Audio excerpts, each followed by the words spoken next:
ఆదివారం రోజున డబుల్ హెడర్లో భాగంగా జరిగిన పంజాబ్ రాజస్థాన్ మ్యాచ్ అలానే ఢిల్లీ గుజరాత్ మ్యాచ్ ఫలితాలతో పాయింట్స్ టేబుల్లో సంచలన మార్పులు చోటు చేసుకున్నాయి. ప్లే ఆఫ్స్ కి చేరాలంటే గెలవక తప్పని కీలక మ్యాచ్లో పంజాబ్ జట్టు మొదట రాజస్థాన్పై 10 పరుగుల తేడాతో గెలిచి 17 పాయింట్లకు చేరుకుని టేబుల్లో 3వ స్థానంలో నిలిచింది. ఇక రెండో మ్యాచ్లో ఢిల్లీ జట్టుపై గుజరాత్ ఏకంగా 10 వికెట్ల తేడాతో గెలిచి 18 పాయింట్లకు చేరుకుని టేబుల్లో అగ్రస్థానాన్ని తిరిగి దక్కించుకుంది.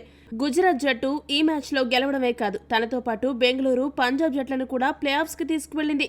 జీటీ గెలుపుతో ఒక్కసారిగా గుజరాత్, బెంగళూరు, పంజాబ్ ఈ 3 జట్లు ప్లే ఆఫ్స్ కి అఫీషియల్ గా అర్హత సాధించాయి. అందుకు కారణం ఢిల్లీ తన తదుపరి మ్యాచ్లలో ముంబై, పంజాబ్ తో ఆడబోతుంటే ముంబై జట్టు తన నెక్స్ట్ మ్యాచ్లలో ఢిల్లీ, పంజాబ్ తో తలపడనుంది. ఈ మ్యాచ్లు చూసుకుంటే ఢిల్లీ లేదా ముంబైలలో ఏదో ఒక్క జట్టు మాత్రమే 17 లేదా అంతకంటే ఎక్కువ పాయింట్స్ ను సాధించగలదు.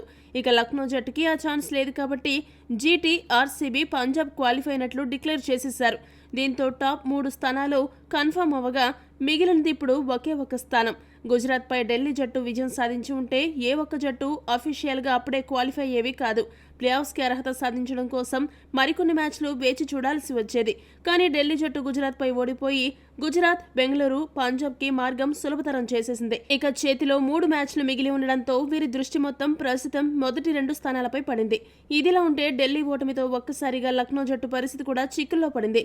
ఇప్పటికే చెన్నై, హైదరాబాద్, రాజస్థాన్, కోల్కతా జట్లు ఎలిమినేట్ అవ్వగా ప్లే ఆఫ్స్ లో మిగిలిన చివరి స్థానం కోసం ముంబై, ఢిల్లీ మధ్య పోటీ తీవ్రతరమైంది. లక్నో జట్టు కూడా ఎక్కడో మిగిలిన కొద్ది గొప్ప అవకాశాలతో పోరాడుతుంది. అలా ఢిల్లీ ఓటమితో గుజరాత్ తో పాటు బెంగళూరు, పంజాబ్ జట్లు పండగ చేసుకుంటుంటే ముంబై, లక్నో జట్లు తలపట్టుకున్నాయి.